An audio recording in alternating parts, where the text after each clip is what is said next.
ഇന്നെന്താ വല്ല ഗമയിലാണല്ലോ. അല്ലെങ്കിലും നിങ്ങൾക്കാർക്കും എന്നെ ഒരു മൈൻഡും ഇല്ലല്ലോ. ഓ, എങ്ങനെ മൈൻഡ് ഉണ്ടാവും? ആ എന്നാ കേട്ടോ, എനിക്ക് സിനിമയിൽ അഭിനയിക്കാൻ ഒരു ഉഗ്രൻ ചാൻസ് കിട്ടി. പപ്പ ഇതൊക്കെ കുറെ കേട്ടതാണ്, വേറെ എന്തെങ്കിലും ഉണ്ടെങ്കിൽ പറ. എടാ, ഇത് എപ്പോഴും പറയുന്ന പോലല്ല, സത്യം കേട്ടോ. നീ ഈ സിനിമയുടെ പ്രൊഡ്യൂസറുടെ പേര് കേട്ടാണല്ലോ ശരിക്കും നിങ്ങൾ ഞെട്ടും. അല്ല, സദ്ദാം ഹുസൈൻ. കൊച്ചുമാക്രി. നിങ്ങളുടെ വാക്കും കേട്ടെ നാട്ടുകാരെയും കൂട്ടുകാരെയും കൂട്ടി സിനിമയ്ക്ക് പോയതാ. 19 ആൾക്കാരുടെ ഇടയിൽ കുന്തം പിടിച്ച് നിൽക്കണു. ആകെ ചമ്മിപ്പോയി. എനിക്ക് അടുക്കളയിൽ പണിയുണ്ട്. പോകാൻ പറ്റും. എന്താ മനുഷ്യ ഇത്? അതുപോലല്ല, ഈ പ്രൊഡ്യൂസറുടെ പേര് നീ കേട്ടിട്ട് പോയാ മതി. ഒന്ന് പറഞ്ഞു തോലയ്ക്ക്. ആ പ്രൊഡ്യൂസറുടെ പേരാണ് കനകൻ, സാക്ഷാൽ കനകരാജ്. ഞാൻ പറഞ്ഞില്ലേ ഞെട്ടുവന്ന്? കർത്താവിന് നേരാണ്. ഇനി പറ, എനിക്ക് ആ റോള് കിട്ടില്ലേ? കനകച്ചേട്ടൻ മാത്രമേ ഉള്ളൂ, അതോ ആ കള്ളനും ഉണ്ടോ? പിന്നെ പുള്ളിക്കാരന്റെ സിനിമയിൽ അഭിനയിക്കുന്നതൊക്കെ കൊള്ളാം. പഴയ കാര്യങ്ങളൊന്നും മറക്കണ്ട. ഓ, ഉത്തരവ് തമ്പുരാട്ടി. ഒന്ന് പോടി അവിടുന്ന്. പണ്ടെങ്ങാണ്ട് മുയല് വീണ് ചക്കയത്തുനിന്ന് വെച്ചിട്ട് എപ്പോഴും അങ്ങനെ സംഭവിക്കില്ല. പപ്പ അറിയില്ലെങ്കിൽ പറയണ്ട, ചക്ക വീഴാണ് മുയലാത്തത്. എന്തായാലും അത് ചത്തില്ലേ, പിന്നെ അത് വീണിട്ടാണോ ഇത് വീണിട്ടാണോ നോക്കിട്ട് വല്ല കാര്യമുണ്ടോ? അല്ലേ? നിനക്ക് പഠിക്കാൻ ഒന്നുമില്ലേ? അല്ലായാലും ഉത്തരം കിട്ടുമ്പോ എല്ലാ പപ്പമാരും ഇങ്ങനെ തന്നെ പറയണത്. അവന്റെ ഒരു മുയലും ചക്കയും. അല്ല, അന്നമോളെന്തിയേ? മായച്ചിയുടെ വീട്ടിൽ പോയാണോ? നീ എന്ന് അന്നമോളെ വിളിച്ചിട്ട് വാ. വന്നേ പറയട്ടെ. മലയാള സിനിമയിൽ ഇതോടുകൂടി ഞാനൊരു സംഭവം പൊതുവെയുള്ള സംസാരം. ആര് പറഞ്ഞു? അല്ല, എന്റെ സംസാരമാണത്.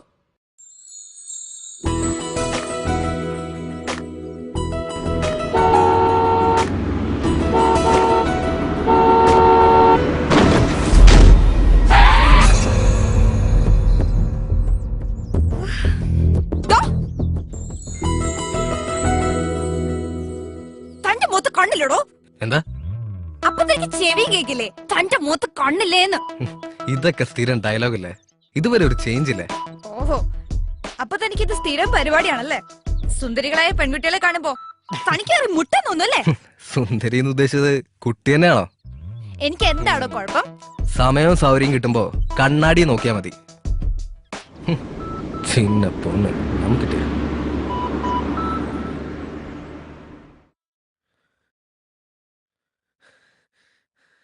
ചേച്ചി ഷോർട്ട് റെഡി. ചേച്ചി. ചേച്ചിയോ? ആരാണ് നിന്റെ ചേച്ചി? Call me madam. Sorry madam, short ready. ഒരു ജ്യൂസ് ചോദിച്ചിട്ട് എത്ര നേരമായി? എവിടെ പ്രൊഡക്ഷൻ പോയി? പ്രൊഡക്ഷൻ ആരും ഇല്ലേ? എന്താ മാഡം? Orange juice എവിടെയാടോ? ചോദിച്ചത് കേട്ടില്ലേ? പ്രൊഡക്ഷൻ ഓറഞ്ച് ഇല്ലായിരുന്നു. മാഡത്തിന് ഫ്രഷ് ഓറഞ്ച് ജ്യൂസ് വേണമെന്ന് പറഞ്ഞോണ്ട് ടൗൺ വാങ്ങാൻ പോയിരിക്കാം. ഉടനെ വരും. കട്ടൻ ചായ പോലും കാണത്തില്ല. സ്വാമി, ഇത് എത്രയായി? എവിടെ റീന? എവിടെ? കോസ്റ്റ്യൂം കഴിഞ്ഞ് സാറേ മേക്കപ്പ് ചെയ്തോണ്ടിരിക്കുന്നേ. അതിന് ഇത്ര സമയം വേണോ? ഇവക്കൊക്കെ എന്ത് അഹങ്കാര! എത്ര തവണ പറഞ്ഞാലും ഇവക്കൊന്നും മനസ്സിലാവത്തില്ല. ഇപ്പൊ വരാന്നാ പറഞ്ഞ സാറേ. ഓക്കെ ആന്റണി, നമുക്ക് റിഹേഴ്സൽ നോക്കാം. ഓക്കെ ഓക്കേടാ. ഓക്കെ, ശരി. ഓക്കെ. ആരാണ് സാർ? ടേക്ക് പോവാം സാർ. Okay ready sir. അച്ഛാ, അച്ഛന്റെ ആഗ്രഹത്തിനെതിരായിട്ട് ഞാൻ എന്തെങ്കിലും ചെയ്തിട്ടുണ്ടോ? അത് പിന്നെ എനിക്കറിയില്ലേ മോളെ. നിന്റെ അമ്മ മരിച്ചതിന് ശേഷം നിന്റെ അച്ഛനും അമ്മയൊക്കെ ഈ ഞാൻ തന്നെയല്ലേ?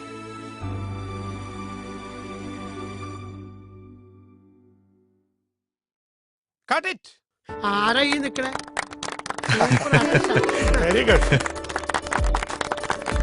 ഗംഭീരമായിട്ടുണ്ട്. സൂപ്പർ സൂപ്പർ, നന്നായിടാ. നന്നായിട്ടുണ്ട്.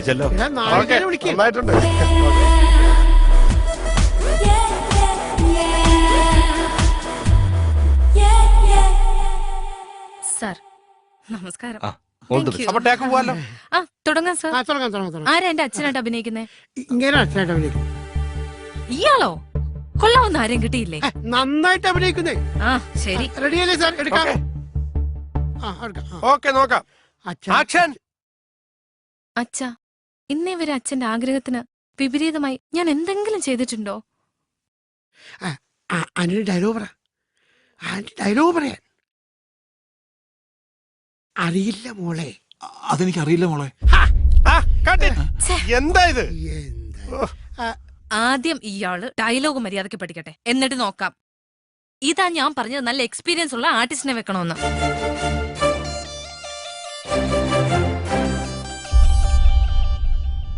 എന്താ ഇവിടെ പ്രശ്നം? നല്ല റൂമില്ല, നല്ല ഫുഡില്ല, എന്തിന് കൂടെ അഭിനയിക്കാൻ നല്ല ആർട്ടിസ്റ്റ് പോലും ഇല്ല. ഒന്നെങ്കിൽ ഇയാളെ പറഞ്ഞു വിട്, അല്ലെങ്കിൽ എന്നെ മാറ്റി. ഇയാളോട് അഭിനയിക്കാൻ എനിക്ക് പറ്റില്ല. ഞാനിപ്പോ എന്താ ചെയ്യണ്ടേ? ഇയാളെ മാറ്റി നല്ലൊരു ആർട്ടിസ്റ്റിനെ വെക്കണം. കനക, എന്നെ ചൊല്ലി പ്രശ്നം ഉണ്ടാക്കണ്ട, ഞാൻ പൊയ്ക്കോളാം. ആന്റണി, നീ നിർത്ത്. ഞാനൊന്ന് പറയട്ടെ. ആരെ വെക്കണം ആരെ മാറ്റണം എന്നൊക്കെ തീരുമാനിക്കേണ്ടത് ഞാനാ. നിങ്ങൾ അഭിനയിക്കാൻ വന്നാ അഭിനയിക്കുക, കാശ് വാങ്ങുക, പോവുക. ചിലപ്പോ തെറ്റിന്നും റീടേക്ക് എടുക്കേണ്ടിയും വരാം. തുടക്കകാലത്ത് താനും മോശമൊന്നും അല്ലായിരുന്നല്ലോ. ഓരോ ഡയലോഗിനും 10-15 റീടേക്ക് അല്ലായിരുന്നു എടുത്തോണ്ടിരുന്നത്. ഇപ്പൊ വലിയ നടിയായപ്പോ അതൊക്കെ അങ്ങ് മറന്നു. മമ്മി, ഈ സിനിമ ഇനി ഞാൻ ചെയ്യില്ല. Please, madam.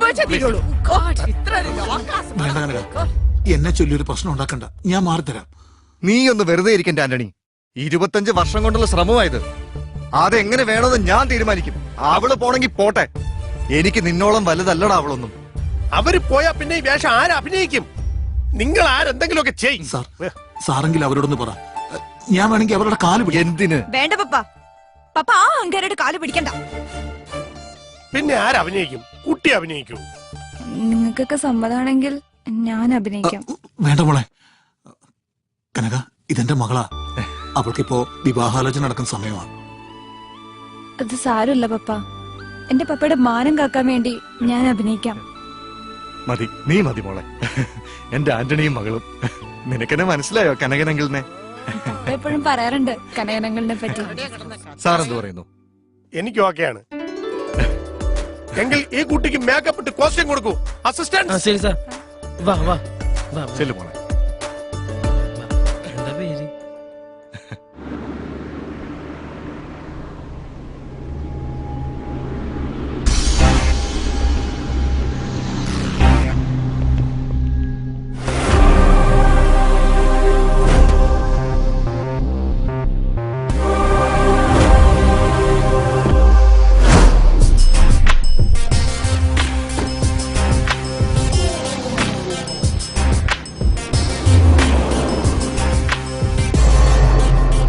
ഷായിച്ചേട്ടാ, ഞാൻ വന്ന് കാണാനിരിക്കുകയായിരുന്നു. സാരമില്ല, സാറ് തിരക്കുള്ള ആളല്ലേ, കറങ്ങാൻ ഇറങ്ങിയതായിരിക്കും. അല്ല, ഞാൻ ഒരു കല്യാണത്തിന് പോകാനായിട്ട് ഇറങ്ങിയതാ. എനിക്ക് സാറിനെ കൊണ്ട് ചെറിയൊരു ആവശ്യമുണ്ട്. സാർ ഒന്നും ഇങ്ങോട്ട് ഇറങ്ങി. എന്താ ഏട്ടാ പ്രശ്നം? എനിക്ക് അത്യാവശ്യം ഒരിടം വരെ പോകാനുണ്ട്. ഈ ജീപ്പിൽ പോയ കാറ്റടിച്ച് ജലദോഷം വരും. അതിനെന്താ ഏട്ടാ, ഞാൻ വേറൊരു വണ്ടി അറേഞ്ച് ചെയ്ത് തരാം. വേണ്ട സാർ, തൽക്കാലം എനിക്ക് ഈ വണ്ടി മതി. അയ്യോ ചേട്ടാ, ഞാൻ വേറൊരു വഴിക്ക് പോകാൻ ഇറങ്ങിയതാ. എനിക്ക് അതിലും വലിയ ആവശ്യ. അതുകൊണ്ട് സാർ ഈ കിടക്കണ ജീപ്പിൽ പോയാ മതി. അതൊന്നും ഓർത്ത് സാറ് വിഷമിക്കണ്ട. ഷായിച്ചേട്ടാ പ്ലീസ്, ഉപദ്രവിക്കരുത്. ചേട്ടന്റെ കയ്യിൽ നിന്ന് കാശ് കടം വാങ്ങിയതും പലിശ മുടങ്ങി നേരാ. എനിക്ക് ഒരാഴ്ചത്തെ സമയം തന്നാൽ മതി. സാർ ഇങ്ങനെ എന്നോട് അപേക്ഷിക്കരുത്. എടാ ജഗ, കാറ് നമ്മുടെ ഗോഡൌണിൽ കൊണ്ടിട്ടേക്ക്. സാർ ഇതിൽ കേറിക്കോ. പിന്നെ നാളെ കാർ എടുക്കാൻ വരുമ്പോ കാശും ഇൻട്രസ്റ്റും മറന്നേക്കരുത്. സാറിന് എവിടെയാ പോണ്ടെന്ന് വെച്ചാ കൊണ്ടേ വിടറാ.